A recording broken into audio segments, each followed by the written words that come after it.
नमस्कार साथियों, आप सभी का आपके YouTube चैनल कृषि का ऑनलाइन क्लासेस में हार्दिक स्वागत है। साथियों, इस समय मानव संपदा पर अपडेट का कार्य चल रहा है, चाहे वो पेरोल के संबंध में हो या लीव मॉड्यूल के संबंध में। और अब जो अपडेट होंगे वो अवकाश के संबंध में जो भी अपडेट होंगे वो आपको चौंका देंगे। आपको ज़रूरत है उन पर सचेत रहने की, उनकी जानकारी होने की। यदि आपको उनकी जानकारी नहीं होगी तो आपको समस्या उत्पन्न हो सकती है। ये अवकाश के नए नियम क्या होने वाले हैं, आज हम इसी पर अपनी वीडियो लेके आए हैं। आप इस वीडियो को पूरा देखिएगा, समझिएगा और आपको अच्छे लगती है तो प्लीज़ इसको शेयर ज़रूर कीजिएगा। आप केवल अपने तक इसको ना सीमित रखिए, आपके जो भी शिक्षक साथी, चाहे वो शिक्षा मित्र हों या अनुदेशक हों, उन तक ज़रूर ये पहुंचाइएगा, क्योंकि जो नए रूल होने जा रहे हैं अवकाश के संबंध में वो सबको जानकारी होना बहुत ज़रूरी है। तो हम बात करते हैं नियमों की। तो एक जो महत्वपूर्ण अपडेट होने वाला है वो हो रहा है, दस्तावेज अपलोड किए बिना स्वीकार नहीं होगा अवकाश। जी हाँ, अभी तक कुछ अवकाश ऐसे थे जिसमें शिक्षक जो हैं डॉक्यूमेंट्स अपलोड नहीं करते थे और अवकाश ले लिया करते थे। लेकिन अब जो अपडेट होने वाला है उसमें अनिवार्य रूप से आपको दस्तावेज अपलोड करने हैं। जिस संबंध में जो भी आप अवकाश ले रहे हैं उसका दस्तावेज आप अपलोड करेंगे, तभी आपकी वो अवकाश स्वीकृत की जाएगी। जो दूसरी बात है, ये बहुत ही सोचने वाली बात है कि अवकाश पर रहते हुए आगे अवकाश बढ़ाना स्वीकार नहीं होगा।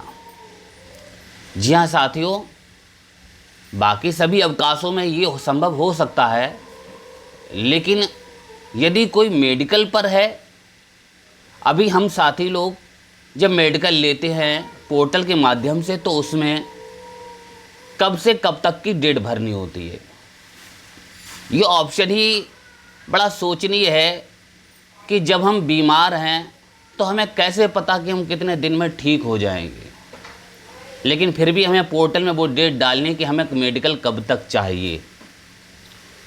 मान लीजिए आपने 1 हफ्ते का मेडिकल लिया, आप नहीं ठीक हो पाए, आप उसको बढ़ाना चाहते हैं तो क्या बीच में ज्वाइन करेंगे? इस पर अभी कोई स्थिति स्पष्ट नहीं है। क्या मेडिकल पे भी ये नियम लागू होगा? ये आगे पोर्टल जो भी अपडेट होगा इस संबंध में हम आपको अवगत कराते रहेंगे। लेकिन आप ये ज़रूर ध्यान रखिएगा कि अवकाश पर रहते हुए अब आगे अवकाश बढ़ाना संभव नहीं हो पाएगा। तीसरी बात है कि गलत रिपोर्टिंग ऑफिसर को भेजा हुआ अवकाश अमान्य होगा, वो मान्य नहीं किया जाएगा। अब ये गलत रिपोर्टिंग ऑफिसर, साथियों अगर आपने हमारी पूर्व की वीडियो नहीं देखी है अवकाश के संबंध में तो ज़रूर देखिएगा। हमारे चैनल की प्लेलिस्ट में आपको सभी कुछ मिलेगा। आप देखेंगे अगर हमारे चैनल की प्लेलिस्ट में तो आपको आपके सैलरी से संबंधित, मानव संपदा से संबंधित, दीक्षा से संबंधित, यानी आपकी जो भी कोई समस्या है तो उस समस्या से संबंधित हमारे पास वीडियो उपलब्ध है।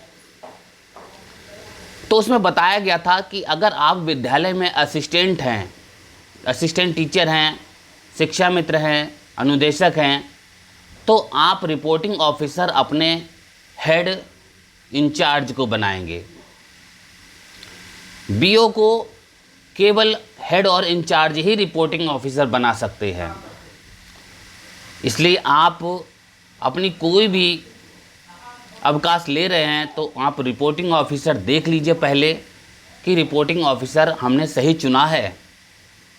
मैं पुनः अपनी बात दोहराना चाहता हूँ कि यदि आप शिक्षा मित्र, अनुदेशक, सेवक या असिस्टेंट टीचर हैं तो आपका रिपोर्टिंग ऑफिसर आपके विद्यालय के प्रधानाध्यापक या इंचार्ज प्रधानाध्यापक होंगे।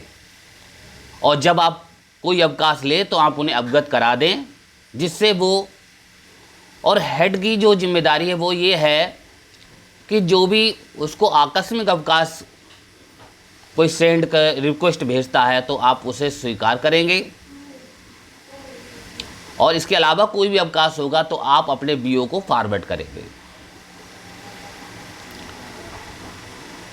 अगली बात है कि परीक्षा के दौरान अवकाश स्वीकृत नहीं किए जाएंगे। जी हाँ, चाहे वो सत्र परीक्षा चल रही हो, अर्धवार्षिक परीक्षा चल रही हो, या वार्षिक परीक्षा, या सेट 2 की परीक्षाएं, जो सेट 2 सेट 3 ये परीक्षाएं शुरू हुई हैं, अगर इस तरीके की कोई परीक्षा भी है तब भी कोई अवकाश स्वीकृत नहीं किया जाएगा।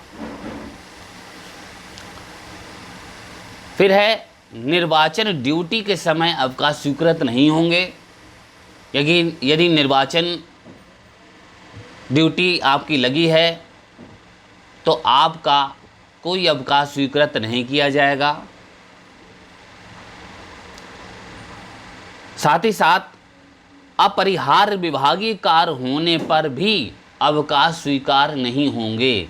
यदि आपको कोई विभागीय कार्य दिया गया है तो उस परिस्थिति में भी आपके अवकाश स्वीकृत नहीं होंगे।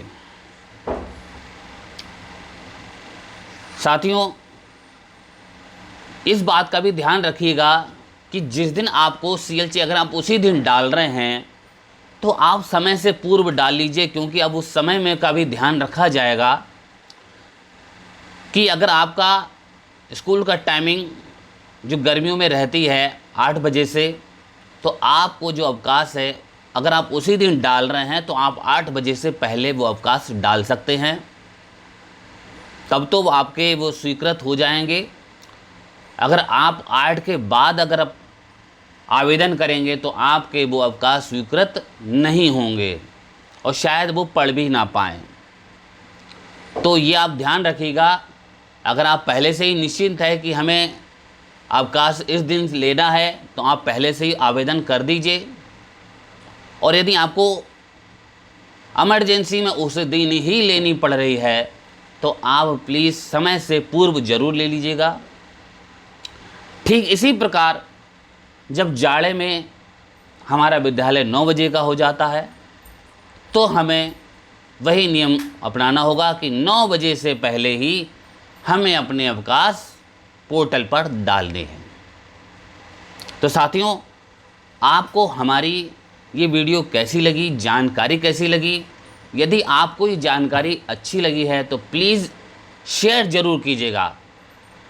और आपका बहुत बहुत धन्यवाद कि आप हमारे इस वीडियो के साथ जुड़े, आपने इसको देखा। तो आप, यदि आपने हमारा चैनल सब्सक्राइब नहीं किया है तो प्लीज़ आप जब देख रहे हैं रेड कलर से लिखा होगा सब्सक्राइब, आप उस पर क्लिक कर दीजिएगा। ये बिल्कुल निःशुल्क है, इसमें कोई आपका पैसा नहीं लगना है, आपको केवल टच करना है और जो साथ में बेल आइकन बना उस पर भी टच करना है। साथियों, मैं बता दूं, सब्सक्राइब से ये होगा कि जो भी हम अपने चैनल पे अपनी वीडियो अपलोड करेंगे उसका मैसेज आपके यूट्यूब नोटिफिकेशन पर आ जाएगा। आपको कहीं पर भी किसी लिंक शेयर करने की या कहीं और से देखने की आवश्यकता नहीं पड़ेगी। और यदि आपको हमारी ये वीडियो अच्छी लगी तो प्लीज़ फिर मैं पुनः अपनी बात दोहराता हूँ, इसे शेयर ज़रूर कीजिएगा, क्योंकि शेयर करेंगे तो हम आपस में एक दूसरे को सबकी जानकारी होनी चाहिए। और ये जानकारी हमारे अवकाश के संबंध में है, ये तो बहुत ही महत्वपूर्ण है। तो आप अपने तक कोई भी ऐसी जानकारी यदि आपके पास आती है तो आप उसे शेयर करिए। आगे हम आपको और भी अपडेट बताते रहेंगे, नई नई वीडियो लाते रहेंगे, जानकारी लाते रहेंगे। तब तक के लिए नमस्कार।